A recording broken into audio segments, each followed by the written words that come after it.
So let's jump into this wild saga of the AI music revolution, or what might be called its untimely demise.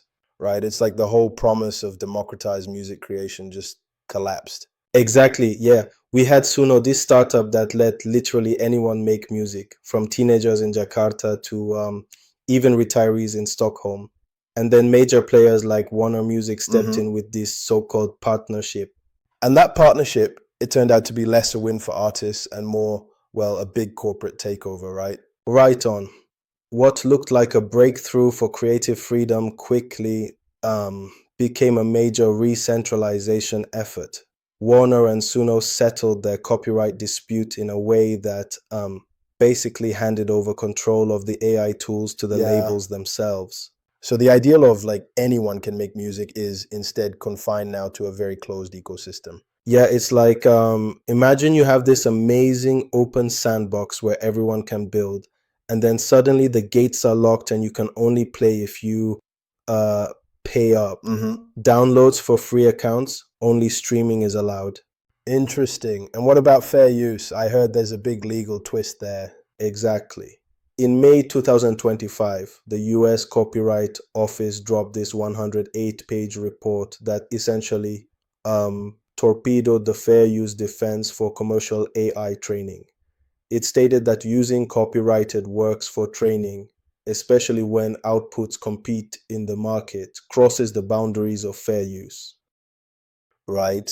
So Suno had no choice but to drop its fair use argument and settle with Warner. But isn't that a bit extreme? Shouldn't there be some middle ground? Well, that's one of the biggest controversies here. I mean, it almost feels like the system was rigged. Instead of a balanced approach through compulsory licensing or equitable revenue sharing, the settlement ended up sidelining independent artists completely. Yeah, I get that. But don't you think there's a risk in trying to enforce fair use too loosely? There needs to be protection for copyright owners. True, the labels needed their work protected, but look, the approach here didn't really protect independent creators at all.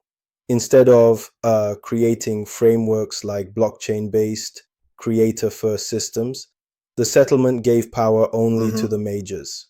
Right, and then we see these download restrictions, a so-called download guillotine that traps music inside walled gardens. Exactly, and that really shifts revenue streams as well. It's not just about music creation anymore, it's about controlling who gets to distribute and profit from that music. The streamers like Spotify and Deezer, for instance, now actively demonetize pure AI tracks, pushing the major label tracks to the forefront.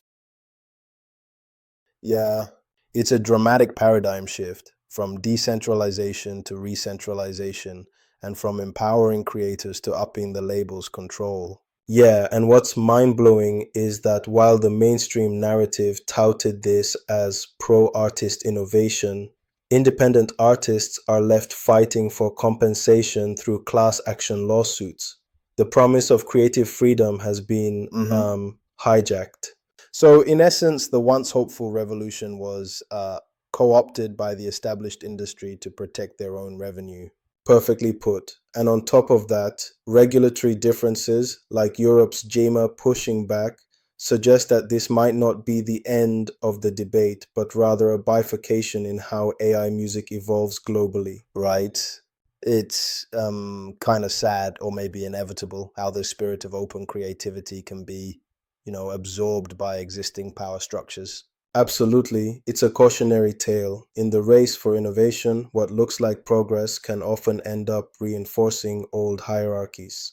That's a wrap on this story. It really makes you wonder if the revolution will ever find a new path forward. Indeed, the door to a truly free creative future might have closed, but maybe, just maybe, a new door will open someday.